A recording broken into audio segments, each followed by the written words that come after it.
सुज़ुमे no तोजीमारी एक और शानदार मूवी एंड विजुअली अपीलिंग जो हमें देखने को मिली by one of the greatest directors Makoto Shinkai. ये स्टोरी है गर्ल नेम सुज़ुमे, उम्र 17 साल, जो अभी अपनी माँ की मौत को याद करके उदास रहती है। एक दिन स्कूल जाते हुए she met a young handsome man name Sato. After asking direction of ruins, Sato वहाँ से चला जाता है एंड वो कहते हैं ना, teenage curiosity can be led into your base. Suzume उस यंग मैन का पीछा करते करते पहले रोइंस में पहुंच जाती है एंड जाकर वो एक मिस्टिकल दरवाजे पे पहुंचती है एंड विदाउट नोइंग एनीथिंग वो उस दरवाजे को खोलकर की स्टोन हटाकर एक मॉन्स्टर को आज़ाद कर देती है। After that somehow Sato and Suzume with the help of secret chance and उस अबैंडन प्लेस की मेमोरीज को याद करते हुए उस दरवाजे को बंद कर देते हैं विद द की जो सातो के पास पहले से होती है। लेकिन ये सिर्फ कुछ देर के लिए ही है। अगर उन्हें उस मॉन्स्टर को हमेशा के लिए कैद करना है तो उन्हें वो कीस्टोन चाहिए। लेकिन टू सरप्राइज वो कीस्टोन एक बिल्ली में बदल जाता है नेम डाइजिन, जो सातों पे कस लगा देता है and seal him with in the chair जो सुजुमे को उसकी माँ ने दी थी। इसके बाद शुरू होती है सुजुमे की जर्नी सातो को उस कर्ज से आज़ाद करने की एंड कीस्टोन को पकड़ने की। इस मूवी पे कई थ्योरीज आ भी गई हैं, पर मेरी फेवरेट थ्योरी है जिस तरह से सुजुमे आज भी अपनी माँ के लिए मौन करती है और वो गुस्सा और दर्द अपने अंदर बैठा के रखी है, उसको उस मॉन्स्टर का रूप दिया गया है।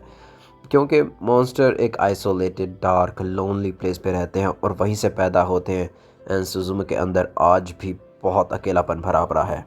पर जब वो सातों से मिलती है और इंटरेस्ट शो करती है एंड जब डाइजिन को वो रोइन से आज़ाद करती है, वो उसके अंदर की लव एंड केयर की फीलिंग्स को दिखाता है। सातो जिसके पास उस मॉन्स्टर को बंद करने की होती है, जो बाद में वो दोनों मिलकर करते हैं सिर्फ कुछ देर के लिए, क्योंकि अगर मॉन्स्टर को डाइजिन के साथ बंद नहीं किया गया वो किसी और दरवाजे से बाहर आ जाएगा। जब सातो एंड सुजुमे दोनों बॉन्ड कर रहे होते हैं, डाइजिन सातो को कुर्सी में बदल कर जाती है एंड वो कुर्सी वही होती है सुजुमे की माँ ने उसे बचपन में दी थी। इन अदर वर्ड्स, उसका अपनी माँ को याद करना और वो गम अपने दिल में रखना ही सबसे बड़ा रीज़न है कि वो एक नॉर्मल रिलेशनशिप फॉर्म नहीं कर पाती। जब सुजुमे अपनी दोनों फीलिंग्स प्यार डाइजिन एंड गुस्सा सा डाइजिन को सातो के साथ अपनाती है, तभी सातो दोबारा ह्यूमन फॉर्म में बदल पाता है एंड कर्ज टूटता है। सुजुमे अपनी जर्नी में जैसे जैसे हर एक दरवाज़ा बंद करती जाती है, वो कई लोगों से मिलती है एंड उनके साथ एक स्ट्रॉन्ग बॉन्ड बनाती है और आखिर में वो वहाँ वापस आ जाती है जहाँ से ये सब कुछ शुरू हुआ था, उसका होम टाउन। वो finally defeat her monster and attain her inner peace so she can move on in her life.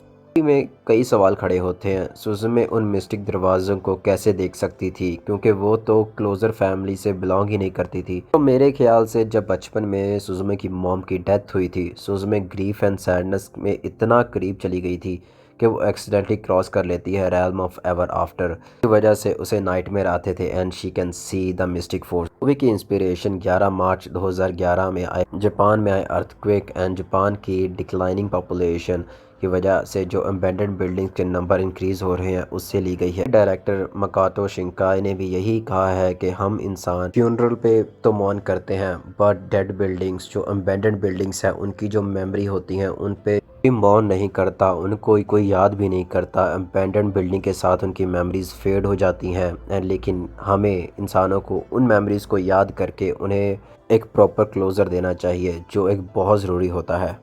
So those memories can rest in peace.